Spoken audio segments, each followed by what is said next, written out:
O Senhor esteja convosco.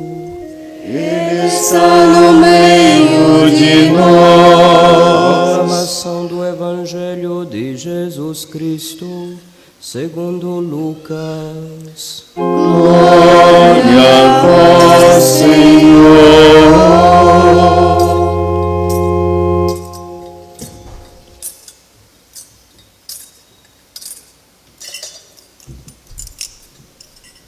Naquele tempo, no 6º mês,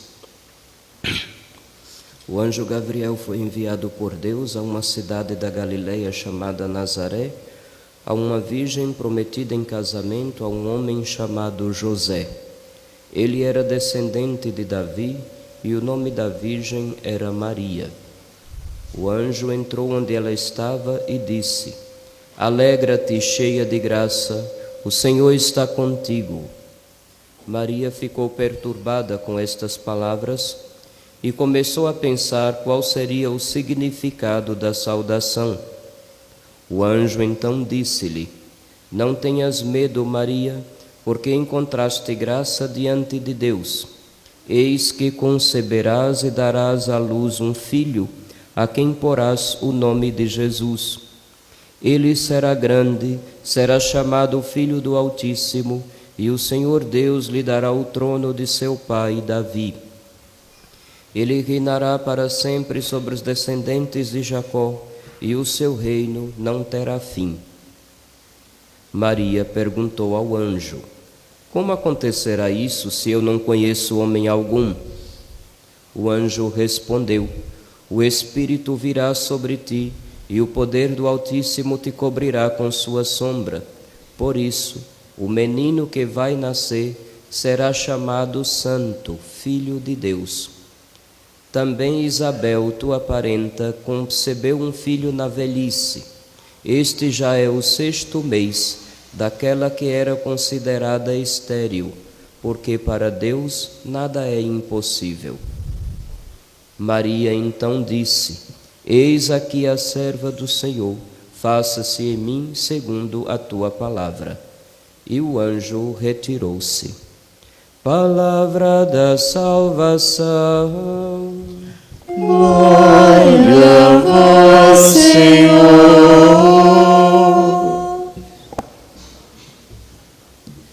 Filhos, este ano, nesse tempo do Advento, nos preparando para o Natal, coincidiu esse 8 de dezembro num domingo.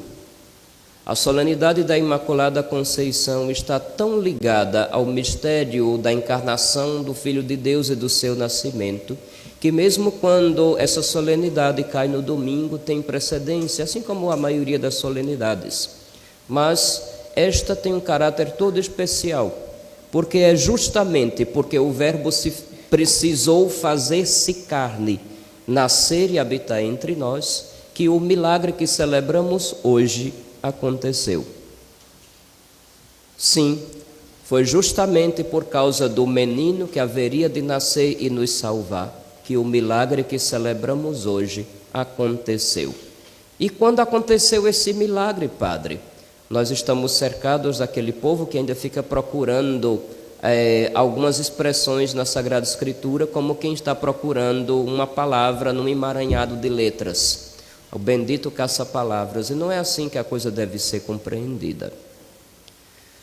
No Evangelho de São João, logo no final do prólogo, o início, primeiro capítulo, é dito: a lei foi dada por Moisés, mas a graça nos veio pelo Filho de Deus, Jesus Cristo.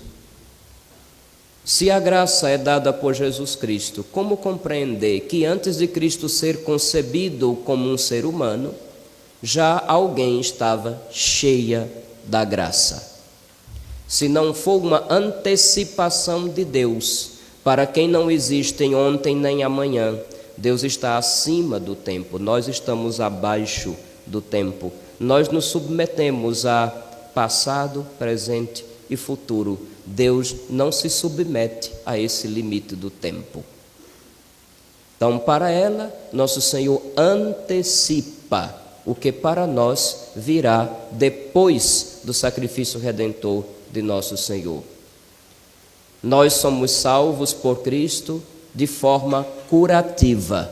Maria é salva pelo seu Filho de forma preventiva. E nesse sentido, é a primeira salva por Jesus.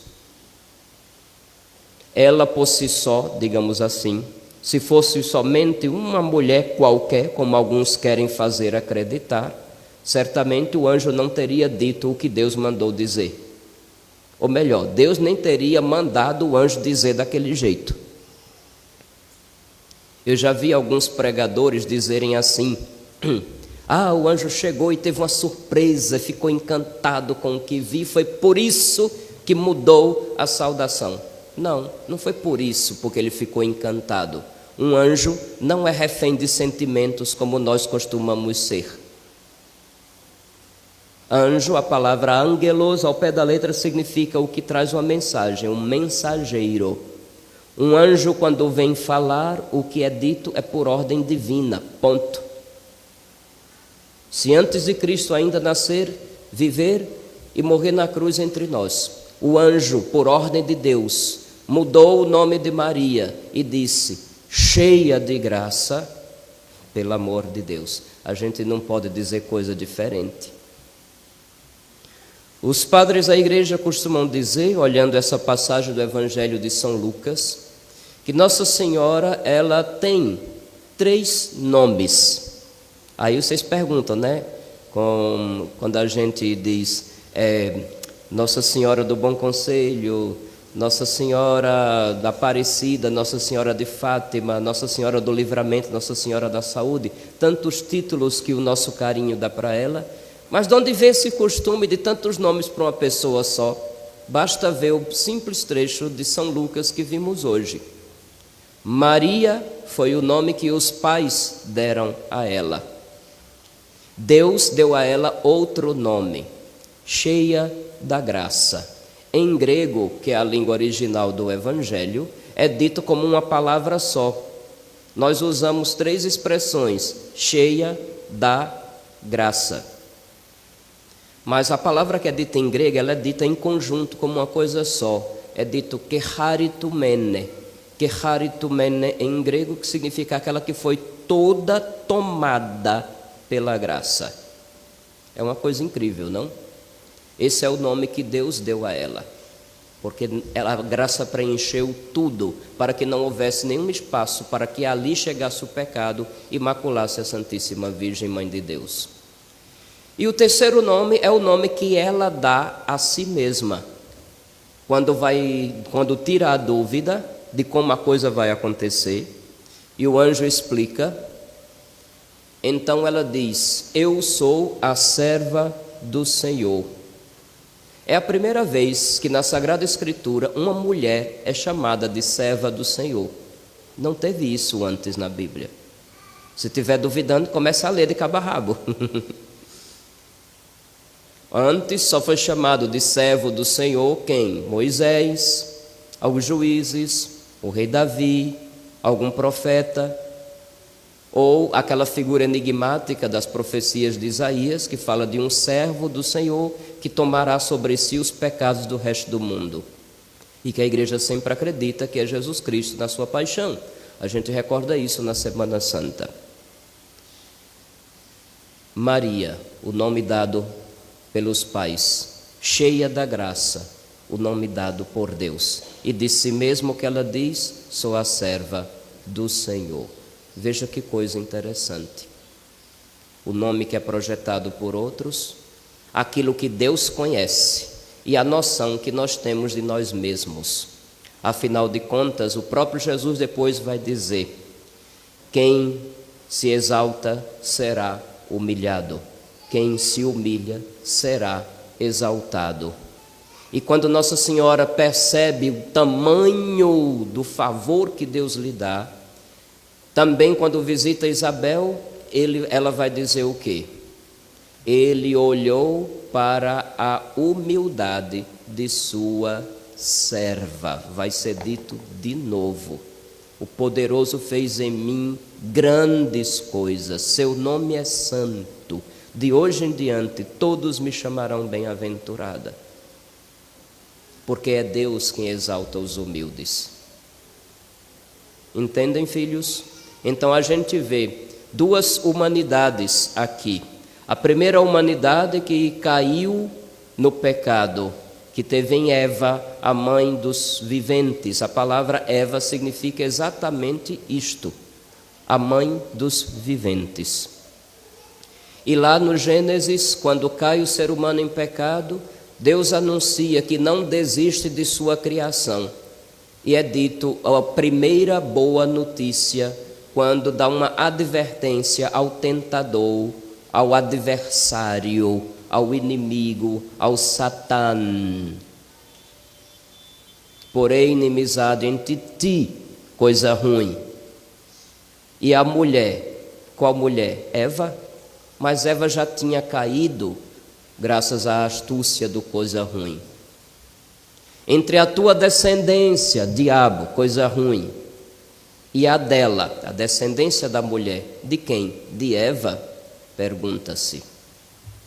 Esta, não sei se a mulher ou a sua descendência ou ambos, te ferirão a cabeça, e tu, coisa ruim, vai lhe ferir o calcanhar. Entre quem fere o calcanhar e quem fere a cabeça, quem é que ganha a luta? Não respondam. Até hoje todos sabem como é que se mata uma cobra. Ou não sabem? Pois bem, essa é a parte do livro do Gênesis, é chamado de proto-evangelho, a primeira boa notícia depois que o pecado e o mal entraram para a história da humanidade. Deus não desiste da sua criação, daqueles que criou a sua imagem e semelhança. E falando de uma mulher cuja descendência vencerá a luta contra o maligno, fica um mistério no ar. E esse mistério só vai se resolver com a vinda de nosso Senhor Jesus Cristo. Não é à toa que em algumas ocasiões, pelo menos que eu me recordo, em 2 ocasiões, nosso Senhor vai chamar a sua mãe de mulher. Lembram das bodas de Caná? O que aconteceu? Eles não têm mais vinho, disse a mãe. E ele disse o quê? Mulher, que temos a ver com isso? Minha hora ainda não chegou. E ela apressa a hora que se manifesta a glória de Deus. Deus ali presente, encarnado, seu próprio Filho. Depois, quando crucificado, vê sua mãe, o discípulo amado, de novo ele diz: mulher, aí está o teu filho. E depois, São João, no último livro da Bíblia, é engraçado, tem a mulher misteriosa no início da Bíblia e no final da Bíblia. E no meio dela é dado a luz para que se compreenda quem é essa mulher e quem é esta descendência. No livro do Apocalipse, que a gente recorda em outras festas de Nossa Senhora, no capítulo 12, é dito que no céu apareceu o templo e a arca, e logo em seguida uma mulher vestida de sol, coroada de 12 estrelas, pisando a lua. Quem é esta mulher? Se não for aquela única que teve o nome mudado para cheia da graça, eu não saberia mais dizer de que mulher se trata, porque é dela que vai nascer Deus feito homem, que um dia vai nos garantir o céu, vai vencer o mal, vai dominar a influência do maligno que ainda faz estragos neste mundo. A graça e a verdade nos veio por Jesus Cristo, mas Deus poderia muito bem se antecipar em previsão dos méritos do próprio Jesus, que haveria de nascer dela e depois viver entre nós, morrer crucificado, ressuscitar e proclamar o fim do domínio do maligno. Se Eva, pela natureza, é mãe de todos os viventes pela natureza carnal, Maria é, com certeza, a nova Eva, que se torna mãe de toda a descendência que haverá de pisar a cabeça da serpente, que haverá de derrotar o mal. Cristo e os que creem nele, os que são salvos por ele, os que são santificados por ele. Não tem outra forma, meus filhos, de entender essa passagem do livro do Gênesis, a não ser tendo diante de nós a imagem de Nossa Senhora, em quem Deus fez maravilhas. Que sejamos nós contados entre aqueles cuja profecia proferida por ela anunciou: de hoje em diante todos me proclamarão bem-aventurada. Celebremos esse dia com alegria, com espírito de gratidão, porque nós, pelo batismo, fomos colocados na descendência da mulher, que deve lutar e vencer o mal.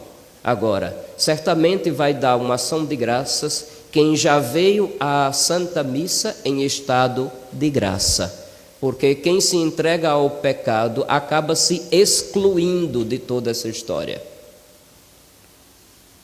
Quem, crendo em nosso Senhor e alimentando-se, fortalecendo-se com a sua graça, procura vencer em si próprio o pecado, esse participa do pisar a cabeça da serpente, porque somos a descendência da mulher, somos resultados da obra de Cristo. E é bom lembrar, ela é o primeiro resultado. Nós curados, ela preservada. Mas Deus é o mesmo Salvador que salva todos nós. Santa Maria Imaculada, Mãe de Deus, rogai por nós.